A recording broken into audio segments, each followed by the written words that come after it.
Bungie has reverted to the former flawless pool that was established in Week 2 this season.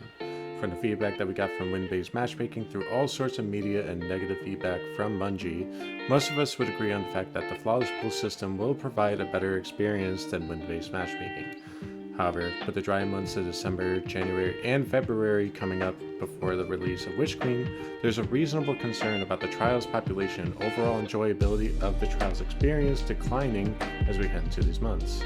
However, what if we were to enjoy the overall experience more with Trials? Can win-based matchmaking without flawless pools still succeed without as many people playing Trials as there was in Week 1? Is it possible to have double loot drops at the Lighthouse for going flawless, or incentivize people to play in the flawless pool more with more flawless rewards or experience after the first flawless of the weekend? How could these ideas satisfy those that casually play the playlist while keeping dedicated players enjoying the replayability without feeling targeted in skill-based matchmaking? In this video, we're going into some very interesting Twitter discussions featuring Lemur and AverageMatty, along with some ideas discussed in my Discord server about things that we can do with Trials to possibly give a better experience for everyone. Before we dive into the content, I want to announce the first ever giveaway that we are doing within my community. On the 23rd of December, I will be giving away $20 in silver or Amazon gift card to one lucky winner. In order to enter this giveaway, click on the link in the description below and follow the steps there. At most, this will take you a minute to check out, but I do ask that if you enter this giveaway, please take a moment of your day or night to tell someone within the Destiny community or anyone in general that you appreciate them for being in your life, along with what they do. On top of that, if you're not subscribed to the channel and you like or find this content compelling or interesting, I greatly appreciate you subscribing to the channel since it helps reach a larger audience through the algorithm, along with letting me know that you want more of these kinds of videos in the future. Also, if you're interested in Trials raffles for chances to go to the Lighthouse, I also live stream Trials carries on Twitch, along with posting key highlights and teasers to my YouTube videos on Twitter, so definitely check that out as well. With that out of the way, let's get into today's discussion. Over the course of this season, we've seen some very interesting changes to Trials. From my former videos talking about how Trials is losing its in-game touch, I talked about why implementing an anti-cheat, revamping Trials with a no-lose system, and solo or duo queuing for matches was incredible for the playlist. I also talked about some of my concerns with any sort of skill-based matchmaking between the flawless pool system and the weekly win-based system, but it seems like Bungie is continuing with the flawless pool system for a little while, which we got from the TWAB on November 4th, talking about win-based matchmaking, stating, while there are some positives, most of the data is either negative or neutral. Combined with the feedback on social media, this has fueled our decision to move back to purely card-based matchmaking with a flawless pool for the foreseeable future. Now, I find this matchmaking system a temporary fix. I will at least appreciate that Bungie has decided to get rid of the other system because it killed any sort of replayability for most people after a few cards, which for someone that averages 150 to 200 games a weekend, other than the win-based matchmaking weekend, is tough, especially with some of the biggest content creators that focuses their content on Trials carries like Grenade Jake, CK Mushroom, Frostbolt, Lucky Tempe, Gold Eagle, and many more have shared some very interesting opinions about this system, along with running stacked or not doing carries for most of the entire weekend.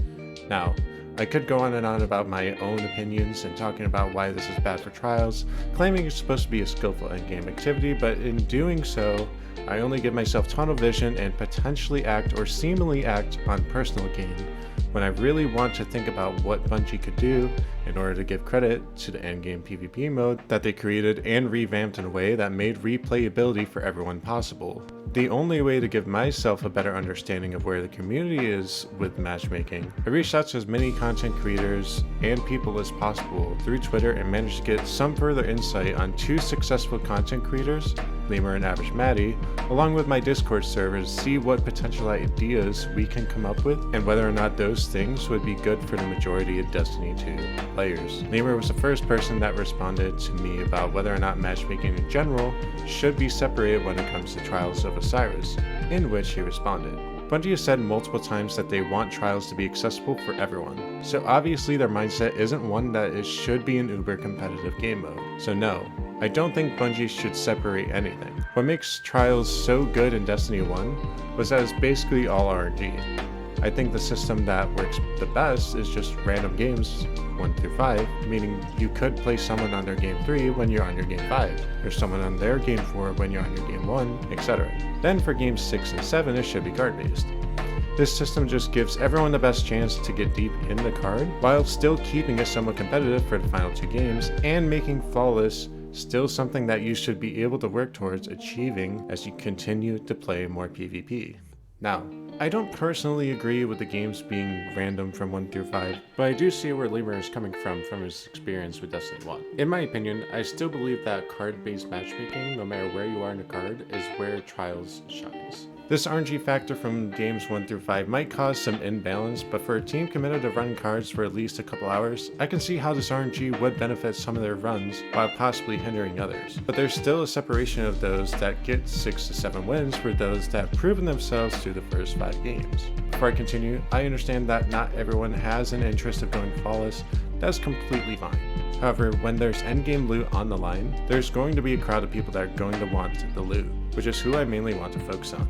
For these people, they will continue playing until they either get the adept weapon or eventually throw in the towel after getting a solid number of cards done.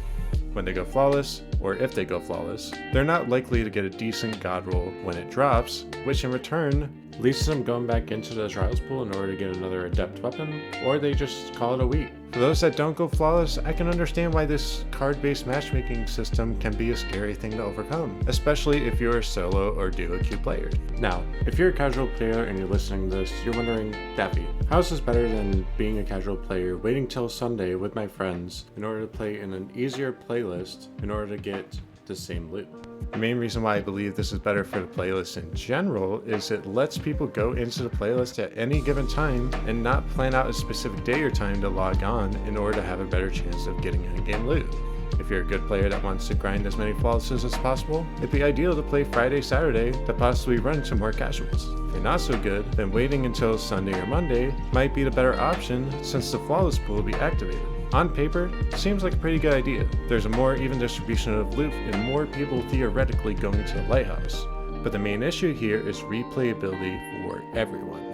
In other words, having a system that potentially separates the player base based on their weekly performance will naturally lead to less replayability, since the people that go flawless will typically stay away from the playlist once the flawless pool is activated. Mainly because they are nowhere near as successful as they once were earlier in the week in order to get the same loot. Now, I understand that card-based matchmaking makes the rich richer and the poor poorer, but the issue of playability at any given point for the weekend to solve, since there's no advantage by waiting for certain days for good or bad players to play the playlist. Keep in mind that when you get an adept roll on a weapon, the only way that adept weapon is going to be better than a god roll of its non-adept version is if it's decent or a god roll in itself. A couple examples of this are Shire's Wrath without having kill clip, I've Soul without having snapshot sights, and Reed's Requite without having Vorpal or Firing Line. Even without the incentive loot, why should one trip to the lighthouse be significantly harder than the other? Even Bungie talked about this issue when they tried implementing win-based matchmaking 2 weeks ago, stating specifically there should be no major inflection point where everything is smooth prior to a win and everything is overly challenging after. This ended up being the worst version of Trials Destiny 2 has seen since Season 14, without there being an anti-cheat, but their philosophy here actually makes sense, for once. However, why not just have that a part of the entire card through win-based matchmaking, where anyone entering in at any given time can reasonably know how difficult a match will be based on where they're at on their Trials passage. After thinking about this for a while, AverageMatty responded with a very interesting look into what Trials would be if matchmaking was based on your card or progress in your Trials passage. If we look at weekend 1, where we had an open player base and crossplay, we had the highest player count ever, even beating Destiny 1's highest Trials weekend, which I believe is true other than week 1 and possibly week 2 of Destiny 1. Right now, in terms of trying to allow players of lower skill as much of an opportunity to win as possible is, in my opinion, bad. It should be a grind, quote, a healthy grind, to want to get better at PvP and get flawless. At the moment, most players getting 5-0'd are going to be out of chain teams or newer, less experienced players. After reading this, that makes complete sense. Back in the first 3 weekends of Trials this season, I probably had at least 50% of matches ending in either 5-0 or 5-1. As bad as it sounds for my opponents, the reason why some of these matches were happening was because my partner and I doing carries were very experienced with trials and how to play. However, Bungie makes it clear that they wanted to bunker down on how bad some of these defeats were by creating skill-based matchmaking systems, which can very easily get abused and played around if the people playing are somewhat logical. AverageMatty then continues on to say that splitting the player base in any way is unhealthy, especially with the constant experiments that Bungie is running at the cost of its players' sanity. Good players put the time in and should win more often, is how I see it, but putting all the best players against each other is just slapping the most loyal fan base in the face.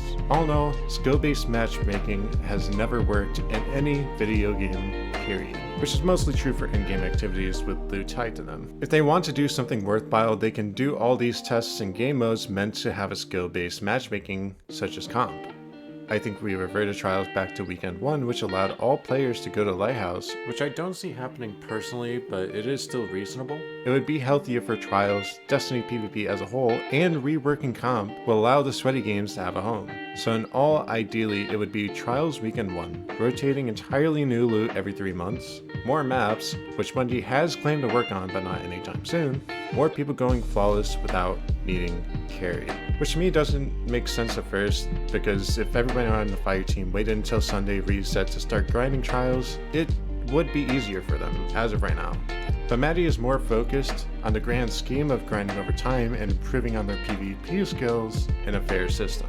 Now, in a way, this response does restate some arguments that I've made up to this point, but the only thing that makes me scratch my head sometimes is why Bungie doesn't give trials some extra love when it comes to double adept drops like we have with Grandmasters, or implementing a new or old map that used to be a part of Destiny 2, or Destiny 1 for that matter. As of now, there's only 20 maps on rotation that we can play, which seems good on paper, but most of the maps are just remastered versions of maps from Destiny, which are 5 to 7 years old. It's like having the same sub from Subway for 5 years without changing a single thing on it. And yes, I am talking to you, the viewer. The main point here is that if there's new maps and trials loot to chase periodically, there'd be more interest in the overall player base to chase that loot along with playing new maps. The Bungie also hyped these things up through TWABs and social media, even through the game itself. They potentially have week 1 numbers, if not more.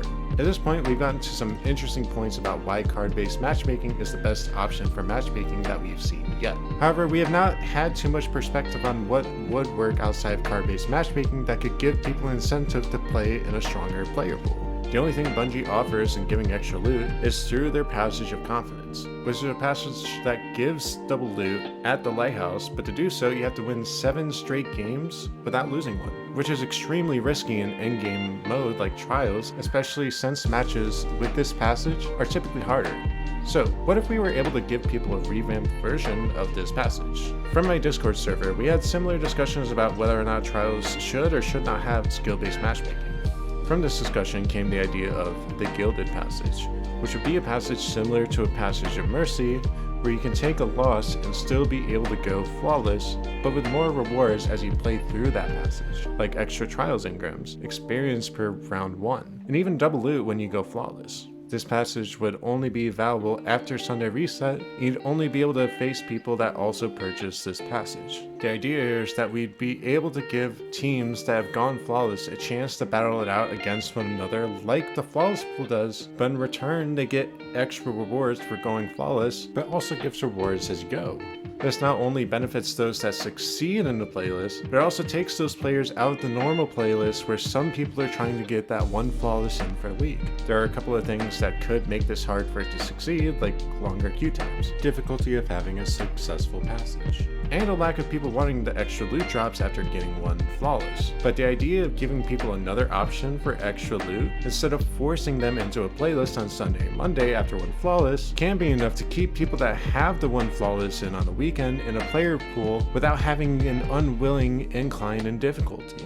Even Bungie acknowledged in their most recent TWAB on November 11th that going forward, we are looking at end-of-match rewards prior to getting a 7-win card, making it more worthwhile to play in the flawless pool and for increasing reputation gain, especially in the later ranks. We are still firming up plans, so expect more information on rewards in December. For people that felt like it was unfair to play in the flawless pool, this is a huge opportunity if this is something that is exclusive for people in the flawless pool. Not only will more people continue playing in the flawless pool, but it will drive more people to also go flawless in order to get into the flawless pool for additional rewards. Whether or not this will be a flawless pool exclusive, time will tell. But this does give some indication that the flawless pool system is going to be what Bungie is sticking with for the rest of November, and most likely heading into the later weeks of December and possibly January. To summarize this video, the main issue that I strongly believe that majority of players have with Bungie's skill-based matchmaking systems is the lack of replayability. Too many ways of dodging certain player pools over the weekend for good and inexperienced players, and not enough incentive loot-wise within the playlist for trials to keep their population numbers high